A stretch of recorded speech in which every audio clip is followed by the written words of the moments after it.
Kenapa ulama-ulama dunia sekarang banyak yang menangis dan mereka menulis, membicarakan dengan serius bahwa kita sudah di akhir zaman. Mari kita lihat pada fakta yang lain. Kaum muslimin, Nabi mengatakan, umat beriman di bumi ini hanya ada 5 fase.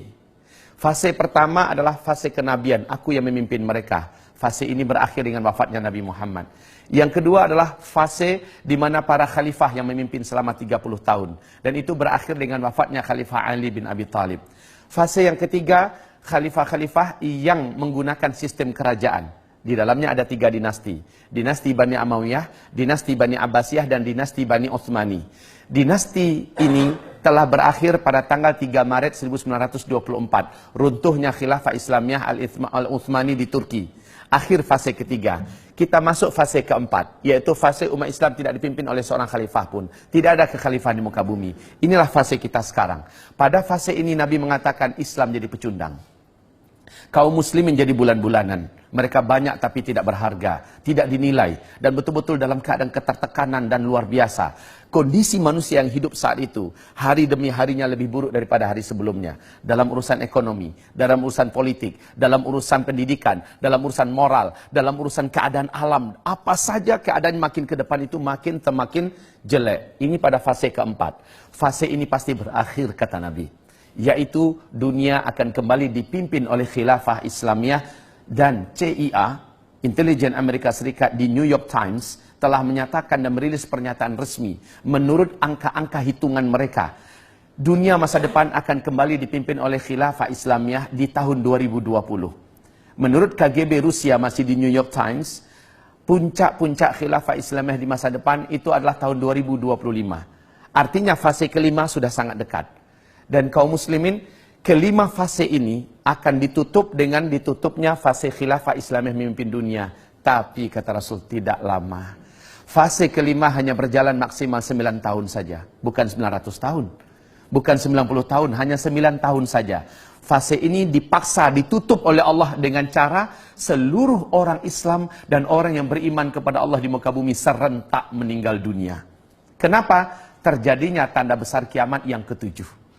Pada tanda besar kiamat yang ketujuh, seluruh orang yang beriman di bumi serentak Allah wafatkan. Bertiupnya angin lembut dari negeri timur atau dari Yaman, angin ini segera membungkus bumi. Orang yang beriman, dimanapun dia berada, apakah dia ada di puncak gunung, di dalam gua, di lembah-lembah, di pulau, di mana saja, asal dia masih ada iman kepada Allah, walaupun imannya hanya seujung kuku, angin itu akan datang kepadanya. Ketika dia disentuh oleh angin itu, terhirup oleh dia angin tersebut, dia pun meninggal di sana. Serentak seluruh orang beriman di muka bumi meninggal dunia. Kaum muslimin, ini Allah ceritakan di dalam Al-Quran. Nabi sebutkan dalam hadis-hadis yang sahih. Nah, hamba-hamba Allah yang kami muliakan, Bapak Ibu tahu berapa lama sebenarnya 5 fase ini? Subhanallah. Di dalam hadis dari Abu Daud, sekalipun hadis ini didhaifkan, bahkan ada yang statusnya dhaif jiddan, tetapi status hadis ini telah dikuatkan menjadi hasan li ghairih, bahwa Nabi mengatakan 5 fase ini di sisi Allah hanya 1500 tahun paling lama. 1500 tahun itu hitungan hijriah, dan kita sekarang sudah 1437 hijriah. Hijriah itu dihitung sejak Nabi hijrah dari Mekah ke Madinah. Sementara menghitung umur umat Nabi atau umat Islam di bumi ini sejak Nabi diutus sebagai Nabi dan Rasul. Sampai wafat serentak umat Islam di dunia, barulah 1500.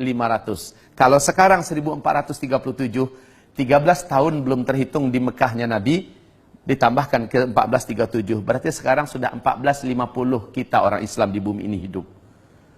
Maknanya di hadapan kita, wahai hamba-hamba Allah yang kami muliakan, di hadapan kita untuk orang Islam hanya tersisa paling lama 50 tahun lagi. Lalu kita semua akan Allah wafatkan serentak. Siap nggak siap kita, terima nggak terima kita, Allah telah menetapkan sebagai penguasa absolut di langit dan di bumi. Bapak mungkin tercengang mendengarkan ini. Bapak mungkin kaget mendengarkan ini. Tetapi sungguh demi Allah, risalah yang saya sampaikan ini telah sampai ke Arab Saudi, telah sampai ke Amerika. Insya Allah dengan izin Allah di New York, tak lama lagi saya akan diundang menyampaikan materi ini. Di Australia saya telah menyampaikan materi ini. Kita sudah sangat dekat dengan akhir zaman. Hamba-hamba Allah yang kami muliakan. Yang paling mengejutkan adalah Nabi menyebutkan ada 10 tanda besar kiamat. 10 tanda besar kiamat ini tidak akan terjadi kiamat sampai yang 10 ini muncul seluruhnya. Dan yang 10 ini harazatun manzumatun fi silk. Iyuqta'u silkun yatba'u ba'duha ba'dan. 10 tanda besar kiamat ini seperti butir-butir berjan. Yang di tengah-tengahnya ada ruangan kosong dapat dimasukkan tali atau benang. Jadi antara satu dengan yang lain itu terhubung gara-gara adanya tali yang menghubungkan. Di bagian bawahnya disimpul. Sehingga tertahan untuk keluar. Iyuqta'u silkun, ketika simpul bawah itu dipotong, diputus, meluncurlah butiran yang pertama. Apa yang terjadi dengan butiran kedua? Langsung menyusul dengan cepat. Butiran ketiga menyusul juga lebih cepat. Pap, pap, pap, pap, pap, pap, seluruhnya keluar. Artinya, kalau yang pertama sudah terjadi, yang kedua menyusul dengan cepat. Enggak pakai 1000 tahun jaraknya. Enggak pakai 100 tahun. Tidak pakai 10 tahun. Tidak. Sangat cepat sekali. 10 tanda besar kiamat ini yang pertama adalah terjadinya dukhan. Apa itu dukhan? Kabut debu yang teramat sangat tebal dan panas membungkus bumi selama 40 hari. Saking tebalnya, kata Rasulullah, tidak diketahui kapan malam, kapan siang. Kemudian kabut ini sangat panas. Saking panasnya, kata Rasulullah, orang-orang kafir di muka bumi dan orang-orang Islam yang suka buat dosa sebelum terjadinya dukhan itu sampai melepuh kulit-kulit mereka, menjadi jelek bentuk rupa mereka. Tapi orang beriman yang amal solehnya banyak, sebelum ini terjadi mereka beramal soleh yang banyak, Allah jadikan mereka selamat dan kebal, dan mereka hanya seperti terserang flu dan demam saja. Masya Allah. Setelah dukhan selesai, bumi kembali terang, matahari kembali nampak. Apa yang terjadi? Petaka besar. Pertama, seluruh teknologi di muka bumi sudah terhenti. Tidak ada listrik, tidak ada sinyal, internet, handphone sudah hilang seluruhnya. Ini yang dikatakan oleh Rasulullah, ketika Al-Mahdi nanti muncul, kalian semua akan kembali seperti zaman sekarang. Kalian akan perang dengan menggunakan pedang, dengan tombak, dengan panah, dan menunggang kuda kembali. Albert Einstein saat didesak oleh lebih 2000 wartawan seluruh dunia, beliau mengatakan tentang perang dunia ketiga. Dalam keyakinan dan analisa kami, perang dunia ketiga nanti adalah dengan senjata manual. Semua senjata modern canggih yang kalian buat hari ini tidak ada yang bisa dipakai. Persis dengan pernyataan Steve Jobs sebelum beliau meninggal dunia di hadapan ribuan karyawannya. Pernyataan Steve Jobs adalah, setelah saya nanti, tak lama kemudian kalian semua akan kembali ke zaman batu. Persis seperti yang digambarkan Nabi Muhammad SAW dulu. Jadi setelah dukhan, semua teknologi sudah musnah. Kita kembali ke zaman di mana kita dipaksa untuk hidup secara manual. Dan ini yang sangat menakutkan, Pak. Kenapa? Berikutnya, gara-gara dukhan, seluruh yang ada di muka bumi ini, tanam-tanaman, tumbuh-tumbuhan, pada banyak yang mati. Kelaparan merata di mana-mana. Gara-gara lapar, kata Rasul, banyak chaos dan keributan. Kekacauan demi kekacauan, memperebutkan makanan sampai membunuh tetangga pun terjadi. Dan ini akibat daripada sulitnya dan langkanya makanan. Iklim udara menjadi sangat panas. Setelah itu manusia mulai putus asa hidup. Sampai-sampai orang yang paling kuat imannya, kata Nabi, kalau lewat dekat kuburan dia berkata, alangkah enaknya orang yang dalam kuburan itu kalaulah saya bisa ditinggal di dalam seperti mereka. Ini orang beriman loh ngomong. Sementara orang yang tidak beriman, mereka akan putus asa hidup. Mereka hanya memilih salah satu di antara dua cara. Menjadi brutal untuk mempertahankan hidup, atau bunuh diri, mengakhiri hidup. Setelah itu, Masya Allah, waktu azan masuk, Bapak Ibu, silakan berbuka. Air sudah ada di hidangan Bapak-Bapak. Semoga Allah menerima amal ibadah puasa kita. Sambil Bapak berbuka, izinkan saya 5 menit lagi, boleh? Silakan Bapak berbuka. Semoga Allah terima amal ibadah puasanya. Saya lanjutkan sedikit, Bapak Ibu. Kemudian kata Nabi, setelah itu keluarlah Dajjal. Tidak seorang Nabi pun dan Rasul pun yang ada di muka bumi ini, terima kasih, melainkan memperingatkan umatnya masing-masing tentang Dajjal. Dajjal ini memiliki kemampuan yang menyebabkan seluruh dukun dan dunia sujud kepadanya. Dajjal ini mampu menurunkan hujan dari langit, menghidupkan semua orang yang ada di dalam kuburan, padahal seluruh mereka yang hidup itu adalah dari bangsa jin dan setan yang menjelma dari orang-orang yang dulu pernah hidup. Dajjal ini akan menyebabkan manusia-manusia menguap imannya dan mereka menjadi murtad kepada Allah. Bapak Ibu, Dajjal mengaku sebagai Tuhan dan banyak yang percaya. Banyak yang sujud menyembah Dajjal. Dan yang paling banyak menyembah Dajjal, kata Rasulullah, dari umatku nanti adalah kaum wanita. Sementara tanda-tanda Dajjal akan keluar di dalam hadis Sahih Muslim ada dua. Yang pertama, apabila pohon-pohon di kebun kurma Baisan sudah tidak berbuah. Bapak tahu perkembangan sekarang? Pohon-pohon kebun kurma Baisan itu letaknya di Yordania dekat perbatasan dengan Palestina. Sekarang sudah masuk tahun ke-6 tidak berbuah 100%. Sudah tidak berbuah 100%. Bahkan batang-batang pohon ini cenderung mati sekarang, Pak. Yang kedua, dalam hadis Sahih Muslim, apabila Danau Tiberias yang sekarang adalah pusat sumber air utama bangsa Yahudi di Israel, ya, apabila Danau Tiberias menyusut airnya dan berkurang terus. Ketahuilah Bapak-bapak yang kami muliakan, sejak tahun 2003 sampai 2013, Danau Tiberias yang dalamnya dari permukaan sampai dasar itu hanya 45 meter, telah susut 16 meter. Pemerintah Israel sangat-sangat ketakutan hari ini. Sehingga di TV resmi mereka, masih ada di YouTube itu, mereka umumkan ketakutan mereka tidak bisa dibuat-buat. Apalagi akhir 2015, Danau Tiberias, bagian dasar yang paling menonjol dari dasar Danau Tiberias itu sudah nampak kayak pulau-pulau kecil, Pak, di atas permukaan danau. Artinya apa? Semakin susut. Dan ini adalah pertanda besar Dajjal akan keluar. Tidak ada satupun manusia di muka bumi yang sanggup mempertahankan imannya jika ia berjumpa dengan Dajjal. Rasulullah bersabda, tidak ada satu kota pun di muka bumi ini melainkan Dajjal akan masuk ke dalamnya. Hanya Mekah dan Madinah yang Dajjal tak mampu masuk. Baik fisiknya ataupun kesaktian kemampuannya tidak bisa menembus Mekah, Madinah. Kita yang ada di Jakarta, kita yang ada di Indonesia, tidak lama lagi akan menyaksikan banyak para ulama yang menangis dan berkata, hadza zamanu khurujid Dajjal. Inilah zaman di mana Dajjal itu akan keluar. Inilah zaman di mana Dajjal itu akan keluar. Ya Allah, kalaulah kita tidak jaga diri kita dan iman kita benar-benar, kalaulah tidak jaga keluarga kita, pasti kita akan termasuk orang yang tidak mampu selamat. Pasti kita termasuk orang yang akan menjadi penyembah Dajjal. Na'udzubillah. Saya sampaikan ini kepada Bapak dan Ibu dengan sangat super cepat, Bapak Ibu yang kami muliakan. Saya sampaikan ini bukan untuk membuat Bapak jadi apatis menghadapi hidup ke depan, tidak. Saya sampaikan ini malah buat semangat hidup.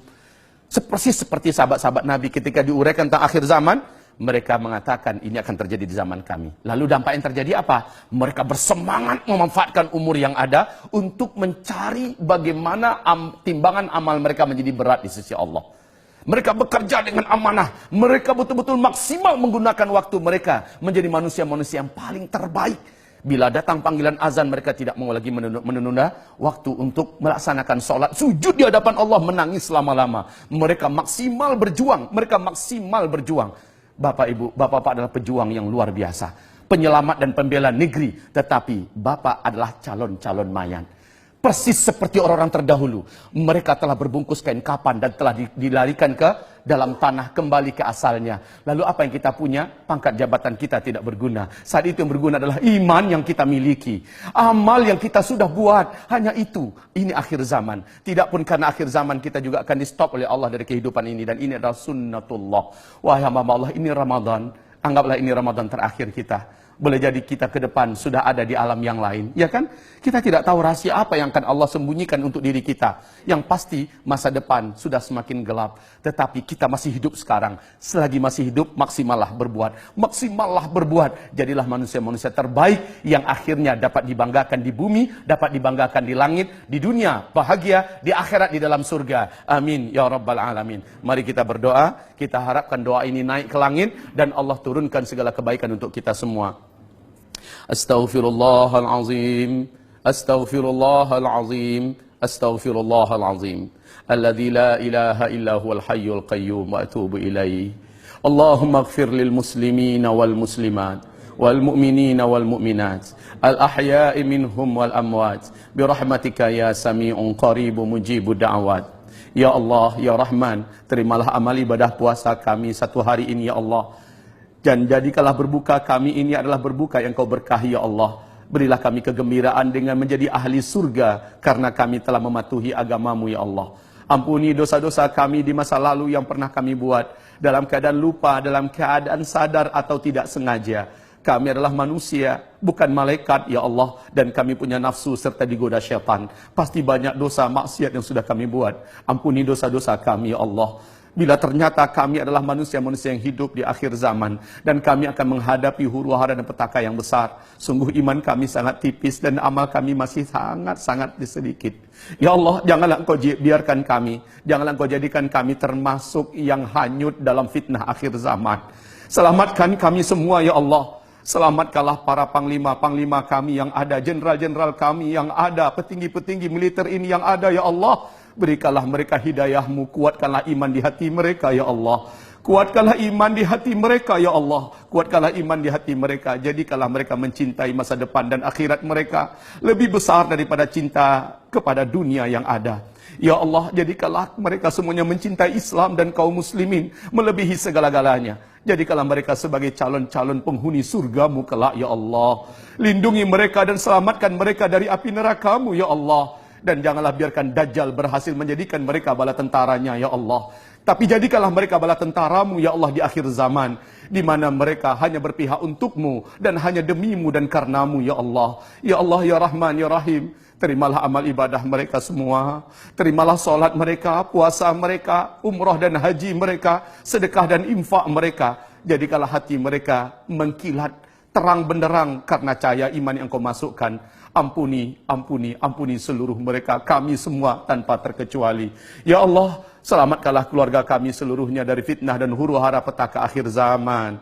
Ya Allah, ampunilah seluruh apapun yang sudah kami buat dengan terpaksa atau dalam keadaan sukarela. Apapun yang sudah kami buat, ampuni seluruhnya, ya Rabbal Alamin. Ya Allah, ya Rahman, ya Allah, ya Rahim, ya Mujibas Sa'ilin, inna natubu ilaik wa nastaghfiruka ya Rabbal Alamin. Rabbana atina fid dunya hasanah wa fil akhirati hasanah wa qina adzaban nar. Subhana rabbika rabbil izzati amma yasifun wa salamun alal mursalin walhamdulillahi rabbil alamin. Allahumma amin. Sallallahu alaihi wasallam. Demikian dari saya, mohon maaf setelah mengambil waktu Bapak lebih daripada waktu berbuka. Mari kita baca surat Wal Asri, Bapak-bapak. Bismillahirrahmanirrahim. Wal asri innal insana lafi khusr illa alladhina amanu wa amilus salihat wa tawasaw bil haqq wa tawasaw bis sabr. Allahumma arhamna bil Quran wa sadaqallahul azim. Nabi berkata, siapa yang akan berdiri di tempat duduknya lalu dia membaca doa kafaratul majlis, sebelum ia berdiri Allah sudah gugurkan seluruh dosa-dosa kecil yang perbuat sebelum itu. Mari kita baca bersama-sama ya Pak ya. Subhanakallahumma wa bihamdika asyhadu an la ilaha illa anta astaghfiruka wa atubu ilaika. Amin ya rabbal alamin. Walhamdulillahi rabbil alamin. Wabillahi taufiq wal hidayah. Mohon maaf lahir batin. Wassalamualaikum warahmatullahi wabarakatuh.